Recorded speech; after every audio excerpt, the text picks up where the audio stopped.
पहले आपको और आपकी सारी टीम को बहुत बहुत मुबारक। आप लोगों ने माशाल्लाह बड़ा ज़बरदस्त मुकाबला किया।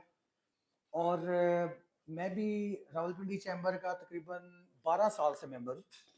और आज हमारे कुछ दोस्त यहाँ पे आए जो बता रहे थे कि वो फर्स्ट टाइम यहाँ पे आए हैं चैम्बर में, तो मुझे बड़ी खुशी हुई। चैम्बर एक बड़ी मल्टी डायमेंशनल चीज़ है। इससे बहुत ज़्यादा फायदा कम्युनिटी को होता आ रहा है और आगे भी होगा।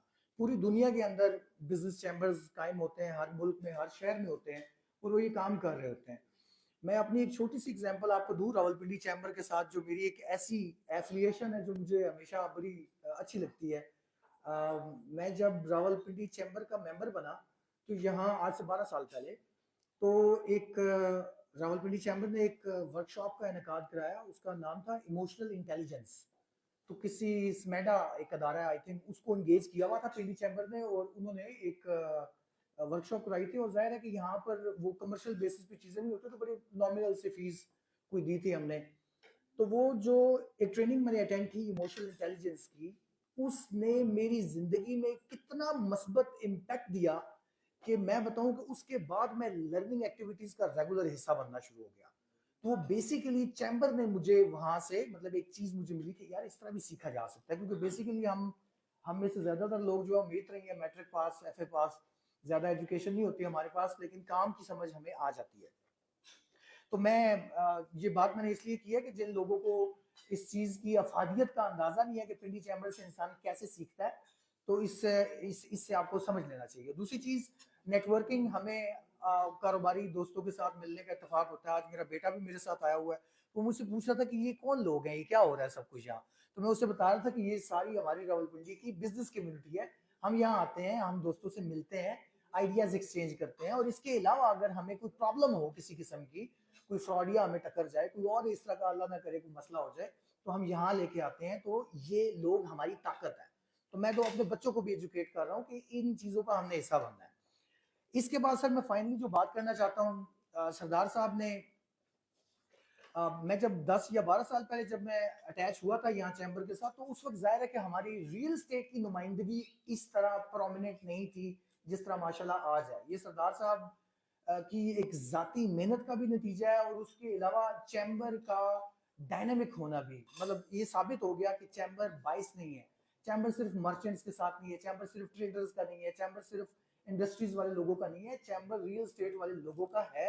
ये चैम्बर ने हमें बता दिया है, क्योंकि आज माशाल्लाह हमारा भाई एसोसिएट मेंबर है, एग्जीक्यूटिव कमेटी का हिस्सा है। ये हमारे लिए बहुत खुशी की बात है, और चैम्बर के लिए हमारे दिल में मजीद वुसअत पैदा हुई है कि यस, चैम्बर ने हमें स्पेस दी है। अब इसके बाद इंशाल्लाह हम मजीद परफॉर्म करेंगे और काम करेंगे।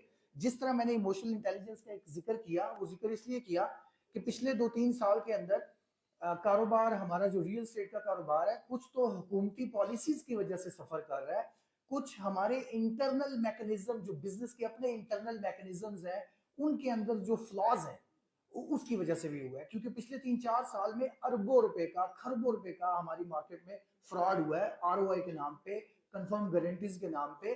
तो इस चीज के लिए, जिस तरह मैंने आपको बताया, मैं रियल एस्टेट बिजनेस क्लब चला रहा हूँ, तो हम कुछ लर्निंग एक्टिविटीज तैयार कर रहे होते हैं। तो एक प्रोग्राम मैंने तैयार किया है, रीडिफाइनिंग सिक्योर इन्वेस्टमेंट। ये मेरी सरदार तनवीर साहब से पहले भी जिक्र हुआ था, तो उन्होंने कहा था कि आप इसका जिक्र टेबल पे ले आए।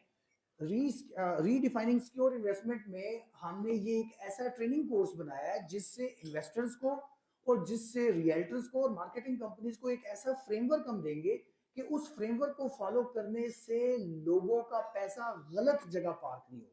हम ये कर सकते हैं एज प्राइवेट एंटिटी। अब कुछ काम ऐसे हैं जो गवर्नमेंट के करने वाले हैं, वो तो आप लोग पुश करेंगे कि उधर हमारी कोई ऐसी रेगुलेटरी अथॉरिटी, कोई ऐसा सिस्टम बन जाए कि कोई भी बंदा जो खासतौर पे कंसल्टेंट है, पैसा लगवा रहा है लोगों का, वो क्वालिफाई होना चाहिए। और उसकी क्वालिफिकेशन ये होनी चाहिए कि उसको पता हो कि गलत पैसा पार कैसे होता है और सही पैसा पार कैसे किया जाता है, कैसे, मतलब क्योंकि लोगों को वो बुनियादी नॉलेज यहाँ हमारी मार्केट में नहीं है। सरकारी सतह पर ऐसा इंफ्रास्ट्रक्चर ना होने की वजह से ये गैप है बहुत बड़ा।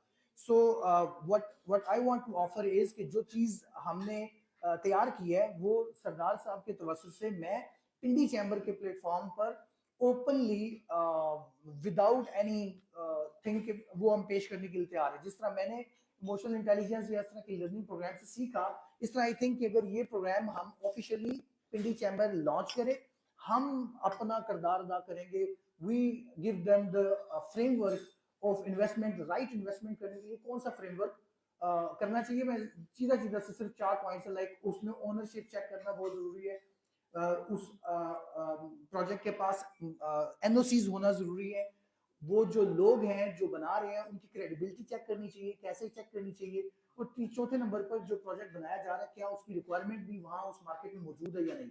ये एक ऐसा फ्रेमवर्क है जो फ्रेमवर्क हम दे देंगे इन्वेस्टर्स को, डीलर्स को, मार्केटिंग कंपनीज को, उससे हमारी मार्केट में किसी हद तक रिफॉर्म आएगा और इंशाल्लाह पिंडी चैम्बर अपना उसमें अपना एक मजबूत किरदार अदा करेगा, तो वही इंशाल्लाह हम एक अच्छा बड़ा इम्पैक्ट क्रिएट करेंगे। बहुत शुक्रिया।